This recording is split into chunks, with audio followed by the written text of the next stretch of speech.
아멘. 생명운동 특별설교 세 번째 주제입니다. 바른 먹거리와 생명입니다.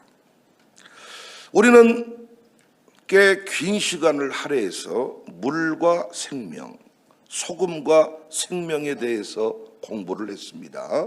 실수하지 않는 하나님이 2026년 우리에게 풍성한 생명을 주시기 위하여 종을 감동하사 설교하게 하신 줄 믿습니다. 하나님의 음성으로 받으세요. 한 번만 더 정리하고 넘어갑니다. 물과 생명은 긴밀하게 연결되어 있습니다. 첫 번째 내용입니다. 탈수는 질병의 시작입니다. 두 번째, 탈수가 되면 몸 안에 산소가 공급될수록 우리 몸은 해롭습니다. 활성산소가 과도하게 만들어집니다. 세 번째, 좋은 물은 혈액을 맑게 합니다. 물 관리하지 않고 여러분이 다른 것으로 혈액순환에 또 이 혈액 관리를 한다는 것은 참 웃긴 얘기입니다. 네 번째, 음식처럼, 음식과 같이, 이 말을 잘못됐다고 제 아내가 아주 얼마나 뭐라고 하든지, 음식처럼 마시는 물에도 종류가 있다. 같은 물이 아니라는 거예요. 지금도 정수기 달아놓고 수돗물 먹겠다는 거예요. 드세요. 제가 말리고 싶지는 않습니다. 지금도 저한테 정수기의 그 위력을 강조하면서, 아니 수돗물 정수기 달아놓고 먹으면 되지 않아? 드시라고요. 드세요. 싸우고 싶지 않으니까. 물에 종류가 있다. 알칼리수, 산성수가 있다. 혈액 농도와 같은 알칼리수를 이 아침에도 다 유정란에다가 죽염을 찍어가지고 다 먹고, 싱싱한 야채 먹고, 거기다 알칼리수를 착 마시면 이게 얼마나 좋은 상태인데, 물이 똑같다고 하니까 할 말이 없죠. 아, 비싼데 물 어떻게 사 먹냐고. 링거 값보다 싸고 음료수 값보다 싸고 커피 값보다 쌉니다.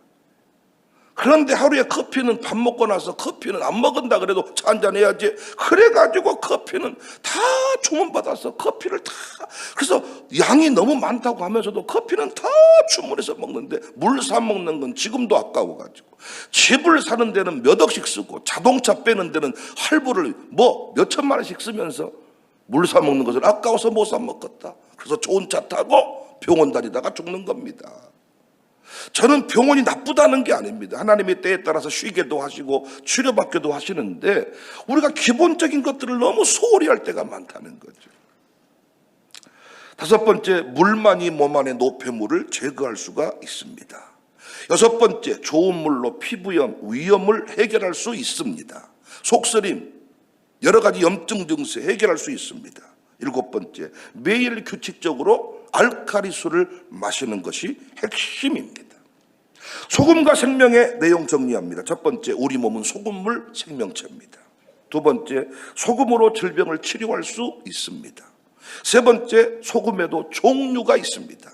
우리에게 입력된 정보는 짜게 먹지 마라. 근데 그 짜게 먹지 말라는 것은 나트륨 덩어리를 말하는 겁니다. 나트륨을 제거해버린 원래 소금의 고유한 그 미네랄 성분만 남긴 소금. 어제도 말씀드렸습니다. 산화력과 환원력, 산화시키는 환원력, 산화력, 환원력. 환원력이 높은 것일수록 우리 몸을 회복시킵니다.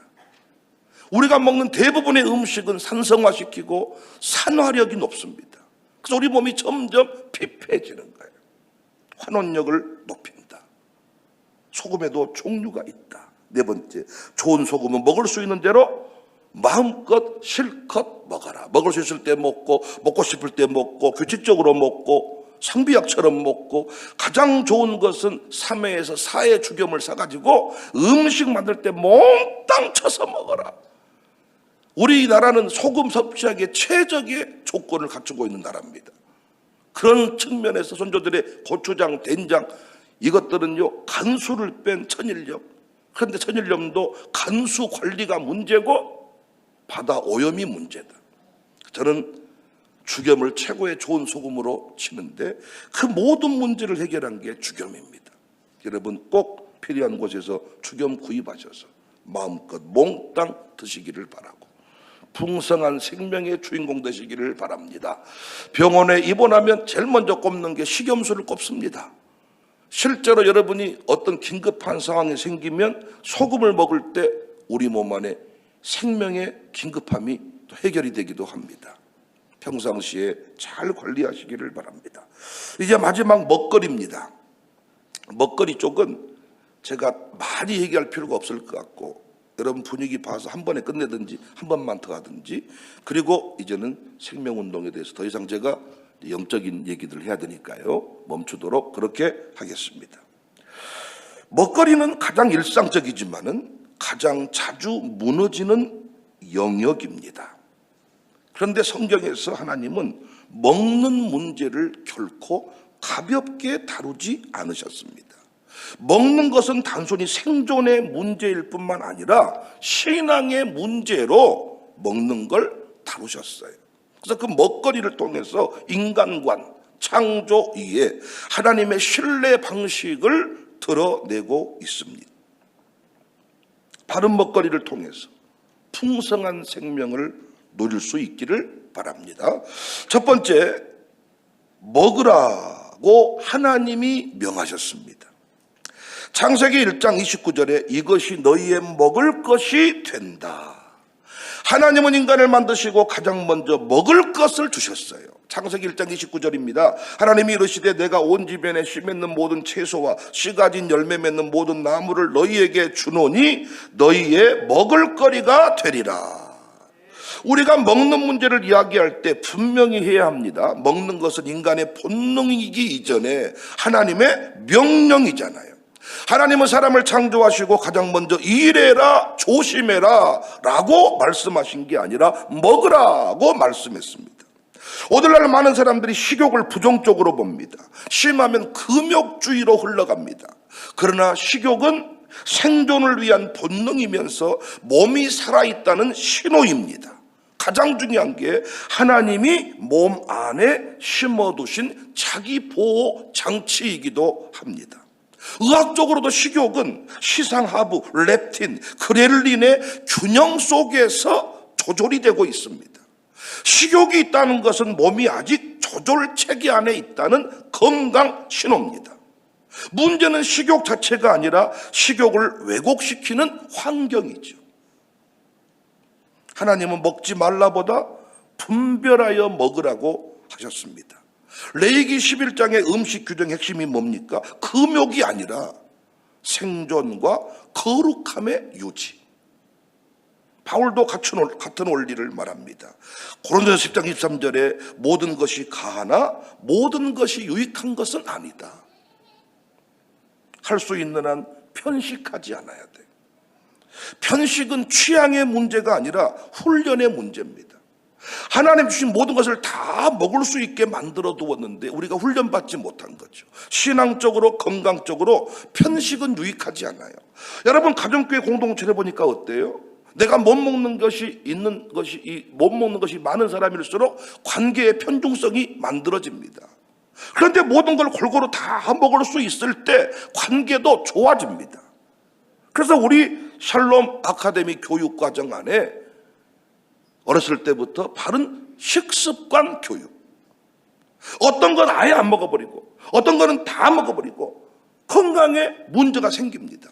관계에도 문제가 생깁니다. 근데 이건 어떤 체질의 문제일 수도 있지만 습관의 문제란 말이에요. 엄마가 김치를 싫어하면 아이가 김치를 안 먹습니다. 엄마가 먹었던 것을 아이에게 주는 거지. 그래서 여러분 이게 이어집니다. 하나님이 먹으라고 명령했습니다. 식욕은 하나님의 창조의 선물임을 믿으시기 바랍니다. 두 번째, 먹고 마시는 것을 통해서 하나님의 복을 누린다 그랬어요. 전도서 3장 13절 사람마다 먹고 마시는 것과 수고함으로 낙을 누리는 그것이 하나님의 선물인 줄도 또한 알았도다. 먹고 마시는 것을 통해서 뭘 누려요? 하나님의 복을 누려요. 먹고 마시는 것을 성경은 화창케 여기지 않았단 말이에요. 전도서 기자는 먹고 마시는 걸 통해 하나님의 복을 누린다, 전도서 3장 13절 사람이 먹고 마시는 것과 수고함으로 낙을 누리는 그것이 하나님의 선물인 줄 또 알았도다. 9장 7절 너는 가서 기쁨으로 내 음식물을 먹고 즐거운 마음으로 내 포도주를 마실지어다. 이는 하나님이 내가 하는 일들을 벌써 기쁘게 받으셨음이니라. 이 아침에도 새벽예배 지금 배에서 막 오르가 소리가 나면서 아침에 가자마자 유기농 계란을 먹으면서 알칼리수를 기쁨으로 마셔라. 아침에 눈 뜨자마자 배가 고파. 내 몸이 건강하게 움직이고 있다는 사인입니다. 하나님은 인간에게 일하라고만 명하신 게 아니에요. 그런데 우리는 일하는 것 때문에 먹고 마시는 이것을 아주 죄악시할 때가 많습니다. 먹고 마시는 일상 속에서 하나님의 통치가 드러납니다. 시편 128편 2절에 내가 내 손이 수고한 대로 먹을 것이라. 내가 복되고 형통하리로다. 여기서 먹을 것은 단순한 음식이 아니라 노동, 공급, 만족, 이어지는 삶의 질서를 의미합니다. 그러니까 먹고 마시는 일이 평안하다는 것은 생존에 위협이 없다는 뜻이고 관계가 유지되고 있다는 뜻입니다. 하나님의 보호가 일상 속에 작동되고 있다는 증거입니다. 그래서 성경은 먹고 마시지 못하는 상태를 인간의 저주에 징후다고 이야기하고 있습니다.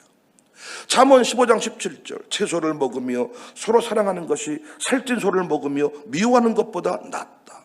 여러분 아침에 부부관계가 틀어져 있으면 같이 밥 먹습니까? 못 먹습니다. 아버지랑 서로 관계가 안 좋으면 아들이 아버지랑 밥 먹습니까? 안 먹습니다. 그런데 온 가족이 함께 식탁에 앉았다는 것은 하나님의 은혜가 흘러가고 있다는 것이고 아멘이죠. 식탁 관리는 가정에서 누리는 복의 출발점입니다. 가정의 정서, 부부관계, 자녀의 안정감 대부분 식탁에서 형성이 됩니다. 여러분 잘 아시잖아요. 사회학에서 가정의학 연구에 따르면 규칙적인 가족 간의 식사가 있는 가정 우울증 발생률이 낮고 중독 행동이 줄어들고 자녀의 정서 안정과 학습 능력이 높아져요. 같이 밥을 먹는 게 아무것도 아닌 것 같지만 식탁 교제 가운데 많은 부분이 해결이 된다는 것입니다. 반면에 식사가 불규칙하고 먹고 싶을 때 먹고 따로 먹고 식탁에서 늘 분노하고 통지하고 소리 지르고 야 이놈의 자식아 걔놈의 자식아 망나무 새끼야 당신이 돈을 벌어다 주니까 어디다 써버리고 당신이 돈을 얼마나 벌어줬길래 이래가지고 아예 밥을 따로 먹고 안 먹고 막 이렇게 되는 집은 영적인 분위기가 이미 막혀 있는 거고 먹고 마심을 통하여 하나님의 복을 누리지 못한다. 그래서 마음이 병들어요. 우울증 환자의 대부분 보세요. 혼자 밥 먹습니다. 우울증 환자의 대부분은 같이 밥을 먹지 못합니다. 요즘에 왜 이렇게 신앙생활이 어렵냐? 과도한 다이어트로 인해서 이 먹고 마시는 것을 자꾸 죄악시하는 것, 죄악시.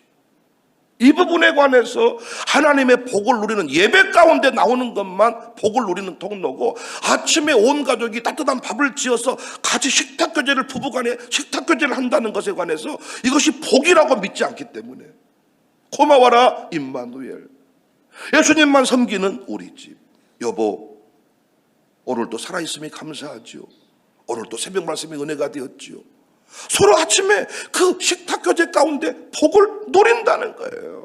그런데 진노를 받은 집은 이 교제가 불가능하다는 거죠. 난 여러분과 제가요 진노받은 자의 식탁으로 우리 식탁을 만들지 않기를 원합니다. 풍성한 복을 받아 누리는 식탁 공동체를 이루시기를 바랍니다. 힘든 일 하는 사람일수록 잘 드셔야 됩니다. 기쁘게 드셔야 됩니다. 기분 좋게 드셔야 됩니다. 감사함으로 드셔야 됩니다. 건강 잃어버린 자의 소원이 뭡니까? 하나님의 진도를 받은 자의 소원이 뭡니까? 평안 중에 먹고 마시는 겁니다. 병원에 입원한 분들이 소원이 뭡니까? 식욕을 회복하는 겁니다. 우리 교회는 먹고 마심을 통하여 하나님의 복을 누리는 은혜가 있어지기를 바랍니다. 세 번째 초대교회는 함께 먹는 공동체였습니다. 먹고 마시는 것이 복이라 그랬는데 초대교회는 사도행전 2장 46절 날마다 마음을 같이하여 성전에 모이기를 힘쓰고 집에서 떡을 떼며 기쁨과 순전한 마음으로 음식을 먹었다. 우리는 초대교회를 말할 때 설교, 기도, 능력을 먼저 떠올리는데 성경이 가장 반복해서 기록하고 있는 장면 중에 하나가 함께 모여 음식을 나누어 먹었다. 성찬과 애찬을 분리하지 않았다. 성찬식만 행하지 않았어요. 사실은 성찬식은요, 이번에도 우리 교회 온 새 가족이 송구 영신 예배 드릴 때 누가 미리 말을 안 해줘가지고 성찬식을 할 때 그냥 떡을 먹어보려고 그랬다는 거야. 근데 성찬위원이 딱 오더니 딱 쳐다보더니 탁 지나가 버리더라는 거야. 아, 나는 아닌가 보구나. 그러고 안 먹었대. 그런데 내가 또 어제도 새로운 얘기를 들었네요. 어떤 성찬식 할 때 어떤 집은 빵을 미리 싸온다면서요. 그 시간에 아이에게 빵을 주려고. 어떻게 나는 그런 발상을 하는지. 어떤 분은 또 성찬위원 말을 들어봤더니 살짝 두 개를 집은다 그래요. 이렇게 새끼손가락 끼워가지고 하나를 또 알줄. 참 안타까워. 그러니까 이 성찬식은 세례받은 자만, 입교자만, 분별할 수 있는 신앙 수준의 사람만 받는 거지. 제한적인 거예요. 그런데 교회 안에서 나누는 애차는, 식탁 교제는 제한이 있습니까? 없습니까? 없지요. 그래서 사도행전 교회는, 초대교회는 이 일을 하나님의 복이라고 여기고, 고린도전서 11장 20절 그런즉 너희가 함께 모여서 주의 만찬을 먹을 수 없으니 이는 먹을 때 각각 자기의 만찬을 먼저 갖다 먹으므로 어떤 사람은 시장하고 어떤 사람은 취함이라. 너희가 먹고 마실 집이 없느냐? 너희가 하나님의 교회를 업신여기고 빈궁한 자들을 부끄럽게 하느냐? 내가 너희에게 무슨 말을 하랴? 너희를 칭찬하랴? 이것도 칭찬하지 않노라. 무슨 말이냐면 우리처럼 도시락 공동체를 했는데 종과 주인이 함께 먹고 부자와 가난한 함께 먹으니까 가난한 인간들이, 이 헐레벌떡 뛰어온 인간들이 허벌나게 먹어버리는 거예요. 회를 한 점씩 먹어야 되는데 밀어버리는 거예요, 한 줄씩. 그러니까 회가 먹을 수 있어요, 없어요? 비싼 거 먹을 때 한 점씩 얘기하면서 먹어야 되는데 얘기 안 하고 막 다 먹어버렸네. 이런 시대니까 너희들랑 같이 따로 먹겠다. 이걸 바울이 책망한 거예요. 무엇 때문에 책망했어요? 식탁 공동체성의 상실입니다. 그러니까 함께 먹는 행위는 공동체의 생존 전략이었습니다. 사회학과 인류학은 공통적으로 말하는데 인간 공동체에서 함께 먹는 행위는 신뢰 형성과 집단 결속의 가장 강력한 장치라는 거예요. 초대교회가 박해 속에서도 무너지지 않았던 이유 중에 하나는 집밥 공동체를 유지했기 때문입니다. 청사교회가 지금까지 무너지지 않은 이유도 집밥 공동체의 유지입니다. 와, 제가 이번 SNS를 통해서 여러분 가정교회 각자의 그 모임의 현장들을 살짝 보았는데, 난 이게 명절 잔치인지 아들 결혼식인지 나 진짜 놀래버렸는데, 전을 볶는 집부터 시작해서 산의 진미가 나와요. 산의 진미가 잘하고 있는 겁니다, 여러분. 성찬식은 송도가 참여 못해서 시험에 들고 왔다 빵 쪼가리 크지도 않구만 하나 주문 쓰고 없구만은 빵 안 주고 넘어가 버리네 이러면서 얘 하나 줍시다. 왜 자꾸 이럽니까? 빵을 싸웠는데 어떤 집은. 근데 마치 그날 그 송구영 예배 드리고 입구에 내려갔더니 이 찐빵을 나눠줘 가지고 열받아서 2개나 먹어버렸다 그러더라고요. 예, 성찬식은 그렇습니다. 그런데 이 식탁 교제는 누구든지, 우리 교회는 어린아이까지 다 참여하는 겁니다. 초대교회는 큰 건물은 없었지만 식탁은 있었습니다.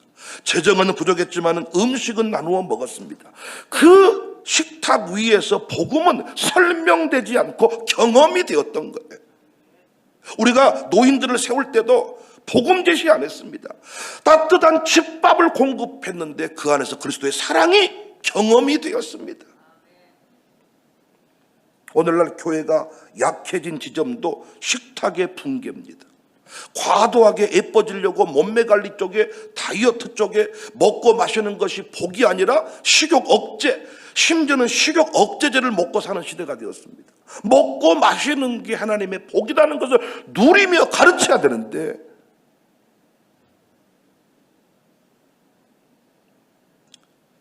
교회를 돌아보면 예배는 많아졌습니다. 프로그램은 다양해졌습니다. 자격증반 운영도 많아졌습니다. 그런데 함께 먹는 공동체성은 급격히 약화되었습니다.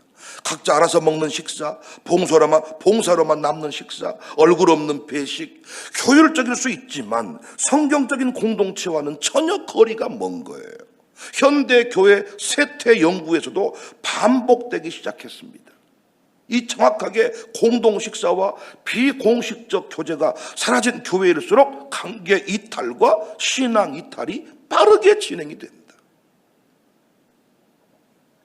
먹는 것을 소홀히 하는 교회는 결국 사람을 잃습니다. 오늘 교회에 필요한 것, 우리 집에도 필요한 게 따뜻한 집밥입니다. 집밥 공동체. 부활하신 예수님도 제자들을 만나면서 가장 먼저 성경 공부하자, 설교하자 하지 않으셨고, 누가복음 24장 41절 이하를 보면 구운 생선 한 토막을 드리니 그 앞에서 잡수시더라. 생선을 구워서 함께 나누어 잡수셨습니다. 복음은 강단에서만 드러나는 것이 아니라 식탁에서 경험됩니다.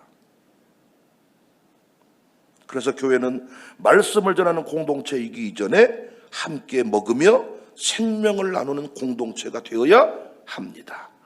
마지막입니다. 그래서 우리는 좋은 것과 바른 것을 먹어야 합니다. 먹는데 다 먹어버린 게 아닙니다. 모든 것이 다 유익한 게 아니다. 고린도전서 10장 31절.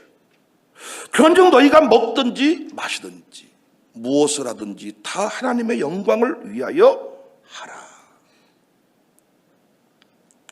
하나님 보시기에 바른가?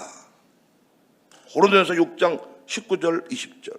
너희 몸은 너희가 하나님께로부터 받은 바 너희 가운데 성령의 전인 줄 알지 못하느냐. 너희 몸으로 하나님께 영광을 돌려라.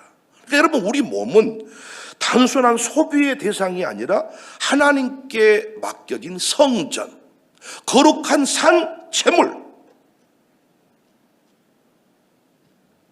그래서 먹는 문제는 취향의 문제일 뿐만 아니라 청지기적 자세로 다뤄야 될 문제입니다. 오늘 시대는 맛있다, 편하다, 싸다, 좋다, 이걸 착각하는 것 같아요.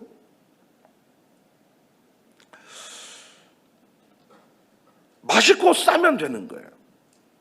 편하면 되는 거예요. 성경은 좋은 것과 바른 것을 먹어라.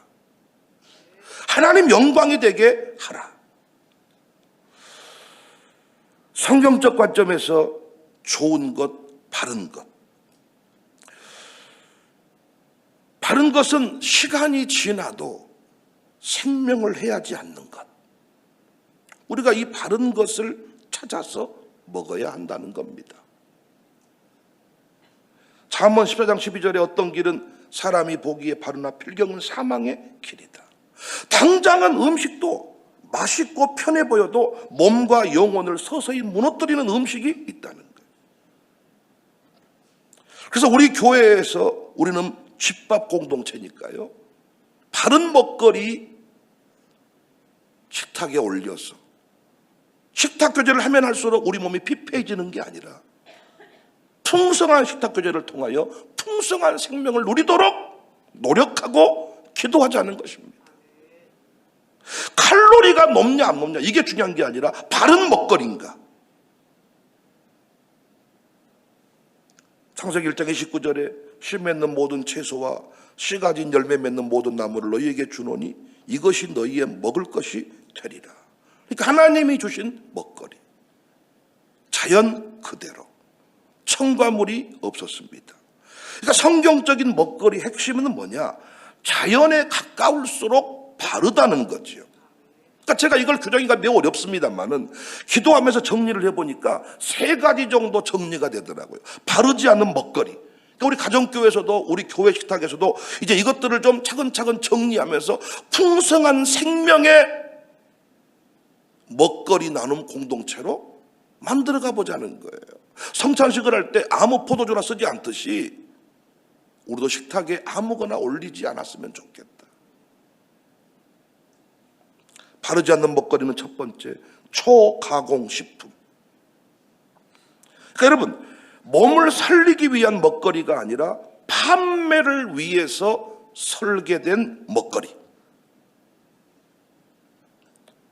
인공조미료, 착색료, 보존제, 향미, 증진제, 이것들을 써버린 음식들을 이제는 우리 좀 피하자, 피해. 판매를 위해서. 그러니까 여러분, 식당에서도요, 자기들이 먹을 국, 판매할 국 따로 끓인다잖아요. 그래서 제가 이 시간 이후부터 우리 교회 내에 소금부터 바꾸겠습니다. 이제 주방에 최소한 우리가 3회, 4회 주겸 정도. 여러분이 헌금한 것과 여러분이 이 교회를 지켜낸 것들에 비하면 소금값 결코 비싼 거 아닙니다. 여러분이 병원에 입원해 계실 때 내가 돈 갖다 준 것, 교회가 헌금해 준 것 비하면 결코 그 비싼 거 아닙니다. 한번 해보겠습니다. 인공 조미료, 인공 착색료, 꽃소금, 맛소금, 이걸 가지고 식탁을 만들어서 우리가 식탁을 매일 공급하는 게 과연 옳은가? 하나님 앞에 진지한 고민을 하고 있습니다. 두 번째, 바르지 않는 먹거리는 산화된 지방과 인공 지방, 트랜스 지방이 문제라고 알고 있잖아요. 반복된 그 기름들. 그래서 몸을 살리기 위한 먹거리가 아니라 맛을 내게 하는 먹거리. 그러니까 첫 번째는 판매만 생각하는 먹거리. 두 번째는 맛을 내는 먹거리. 맛만 있게 하면 되는 거예요. 그래서 우리 들레미 러스크 같은 경우에도 얼마나 많은 고민을 하고 만들어냈는지. 우리 밀로 만들었을 뿐만 아니라 거기에 죽염을 쳐서 그 사람들은 이게 뭐가 들어갔냐를 따지는 게 아니라 맛있냐 맛없냐, 싸냐 비싸냐, 이것만 따지는 거야. 제일 맛있는 건 뻥튀기가 제일 맛있지. 싸고 맛있고 한 보따리 줘버려요. 할렐루야. 가정교회에서 우리 간식을 좀 먹어도 이제는 우리가 좀 다른 먹거리로 한번 가짓수를 줄이더라도 다른 먹거리를 통해서 풍성한 생명을 누리도록 노력해보자. 다시 말씀드립니다. 어떤 것이 좋고 나쁜지 그 기준은 제가 정하기가 어렵습니다. 근데 최소한 정리를 해보니까 판매만을 위한 목적으로 농약 엄청 쳐서 구멍이 안 나야 팔린다잖아요. 채소도 구멍이 나 있고 작으면 안 팔린다잖아요. 원래 무화과 같은 경우에도요, 원래는 재래종 조그만 게 진짜 무화과예요. 이렇게 큰 거는 원래는 원래 그 영암 사무 사람들 그거 안 먹어서 처음에. 근데 작은 사람들이 너무 작아, 재래종. 그러니까 이 큰 놈을 만들어 가지고 하는데 성장, 총장, 촉진제부터 시작해서 상품성을 강조하다 보니까. 근데 진짜 우리가 먹어야 될 것은 상품 가치가 떨어지는 거.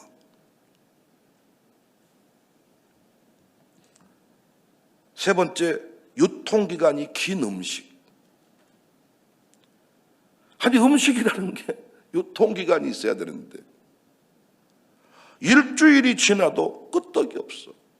오래된 그 방부제, 냉동, 냉장 처리.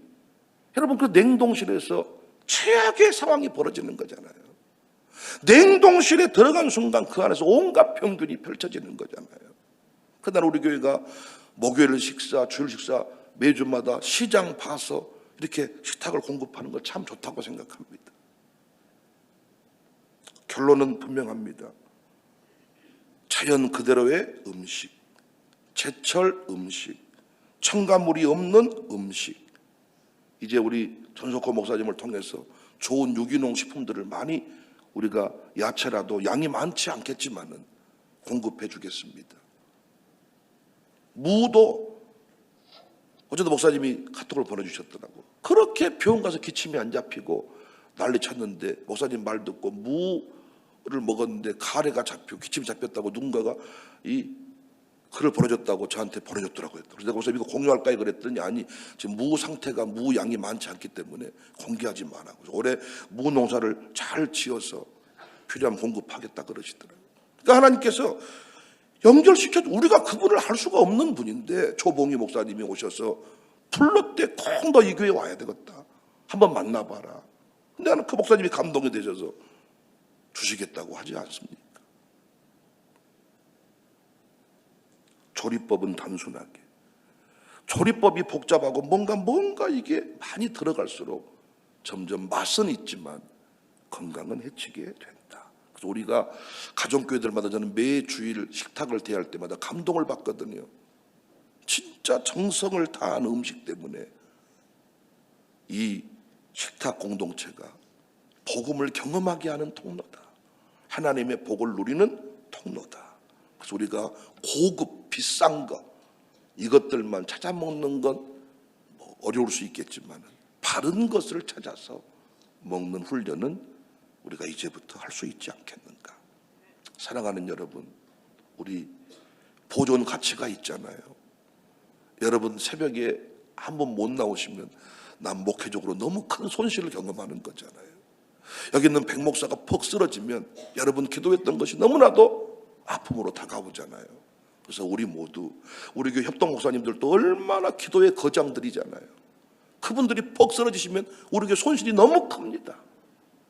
2026년 풍성한 생명의 주인공, 물과 생명, 소금과 생명, 바른 먹거리와 생명, 풍성한 생명 누리시기를. 아멘 크게 하세요. 주님의 이름으로 축복합니다.